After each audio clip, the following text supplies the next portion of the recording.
lovers, Victoria here and you're watching My Books and Me. Today I'm going to be doing my October book haul, and as you can see from the intro, I have quite a lot of books this month. I was sent quite a few books from publishers this month and I bought quite a lot because October was a crazy month for new book releases, so it's been a hectic month. I definitely didn't get all the new releases I actually wanted to get, but I'm going to hold off on them because I already have quite a lot of books to read. So because I have so many books, let's get into this haul, otherwise we're going to be here all day. First book I got this month was The Voyage of the Dawn Treader by C.S. Lewis, the 5th book in the Chronicles of Narnia series. If you've been on this channel for a while, you know that I'm currently properly reading the series, so I'm just continuing on with the book, so hopefully I'll get to this one soon. Then the next book I got this month was Mary Poppins by P.L. Travers. Despite absolutely loving the movie and having seen it a bazillion times and knowing it back to front, I haven't ever read a Mary Poppins book, so I thought it was probably a good time to start reading. I'll talk about this more in my wrap up because I actually did read it this month. The next book was kindly sent to me by Hatchet Australia, and that is Breath of the Dragon by A.L. Tate, the third and final book in the Mapmaker Chronicles. I haven't yet read the first two, but now that I have this third one, I'm going to be marathoning through the series. This is a middle grade series that is aimed at fans of Percy Jackson and Deltora Quest.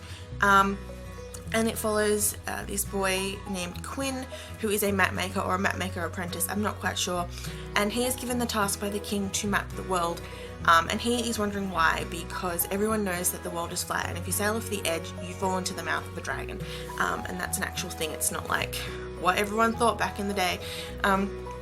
So yeah, this series just follows his adventures on his quest to map the world, and I'm excited to read it, so hopefully I will get to it in November or December. Then the next book is one that I'm currently reading, and that is The Accident Season by Maura Fowley Doyle. This is about a family who suffers through the accident season every October, where they become really accident prone and they bump into things, they bruise, they break bones and everything. And Kara, who is 17, who has been suffering through this her entire life and seen the death of several family members, starts to realize that this year is going to be a really bad year, and she starts to delve into the secrets of the family to try and work out why they are cursed with the accident season. It's really good so far, so hopefully I'll talk about it a little bit more in my wrap up. The next book I got was Happily Ever After by Kira Cass, and this is the bind up of the selection series novellas, The Prince, the Guard, the Queen and the Favourite, plus extra scenes, an epilogue to the one, and really beautiful illustrations. Now that I've got this book, I'm going to be continuing on with the rest of the series, so I'm excited to read these stories. I've heard that they've gotten really good reviews, so yay! The next book was also kindly sent to me by Hatchet Australia, and that is The Dead House by Dawn Kurtajic. I have a review up of this video, so I'll link to that below and up here. But this is part psychological thriller, part urban legend about a girl who suffers from dissociative identity disorder, where Carly gets the day and at Alter Caitlin gets the night. And it's really interesting, so I suggest you check out my review to learn more about it. The next book I got is Girl Online on Tour by Zoe Sugg, and this is the second book in the Girl Online duology. I wasn't planning on getting this book this month, but I was in Target and I saw it there and I was like, I can't not get it. I still haven't read the first book, but now that I've got this second book, I'm going to read through them both. This one sees Penny follow Noah to Europe on his European music tour, so it should be good. This next book was also sent to me by Hatchet Australia, and that is Hello, Goodbye and Everything in Between by Jennifer E. Smith. I've always wanted to read a Jennifer E. Smith book because they always sound really interesting, they get really good reviews, and the covers of all her books are on point, so when I saw this one I jumped at the chance. This is about Claire and Aiden, who are celebrating their last night before they head off to college, and they just sort of take a trip down memory lane over their entire relationship.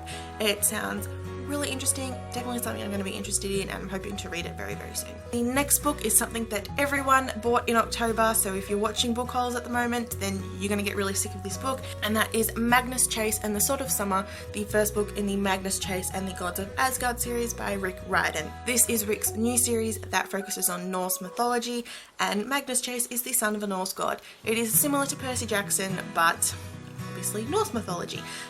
Haven't started reading it yet. I don't know when I'm going to get to it because it is quite a hefty book, and I kind of want to read more of like the Percy Jackson series, or I kind of want to finish reading the Percy Jackson series before I get into this one, but I don't know.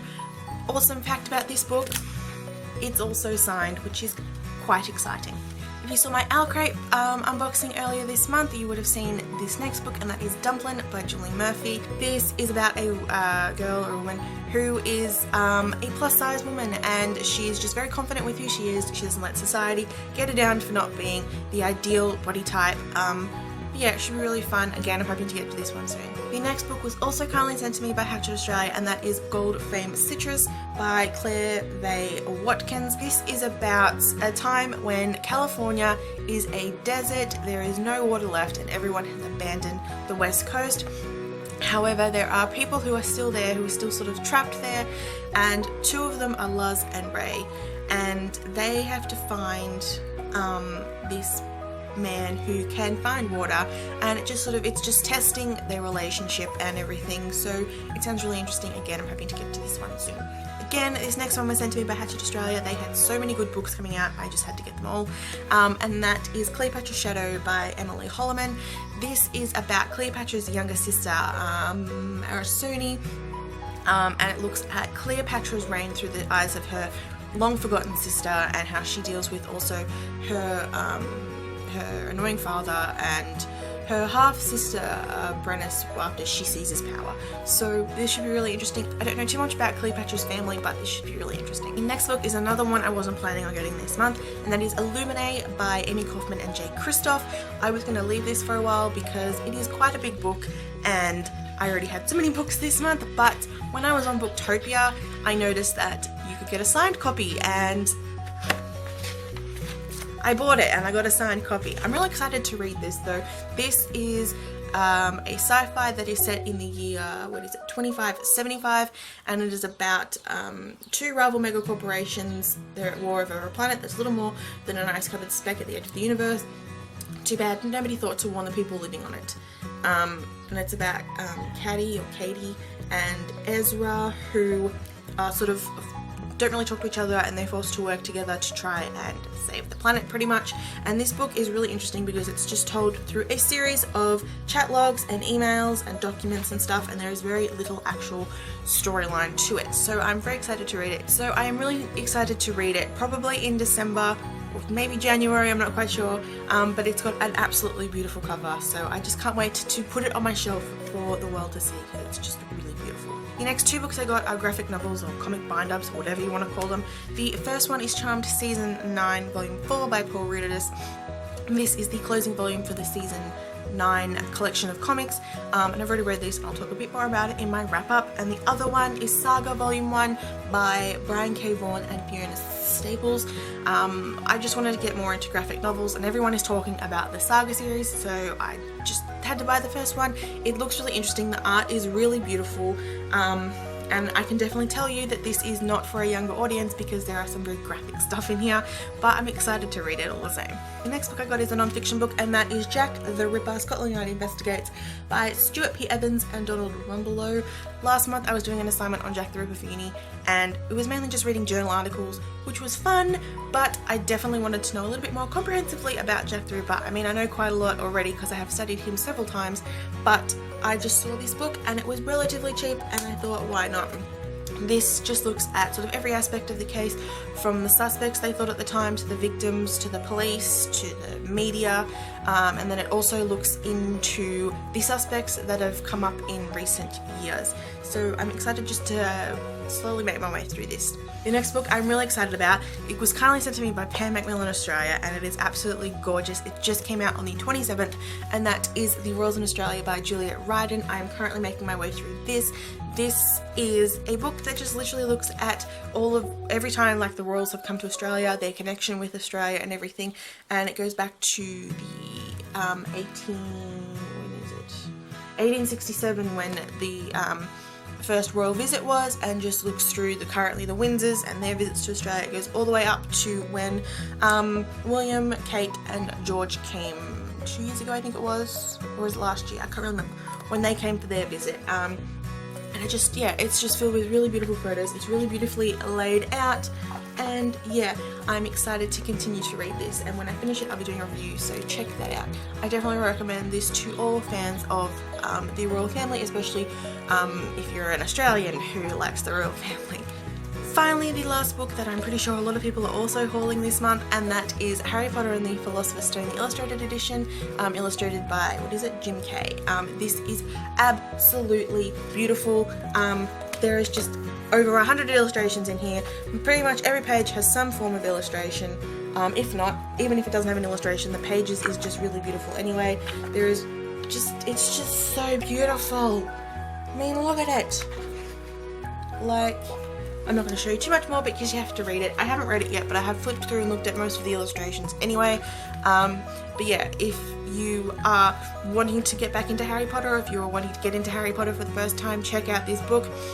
I think it's just a great way to introduce Harry Potter to a whole new generation of fans, and it's just absolutely beautiful. I can't wait to get the rest of the books in the series in the illustrated edition as they release a new one each year. It's going to be amazing. So, they are all the books that I've got. These are bloody heavy and they're going to follow me.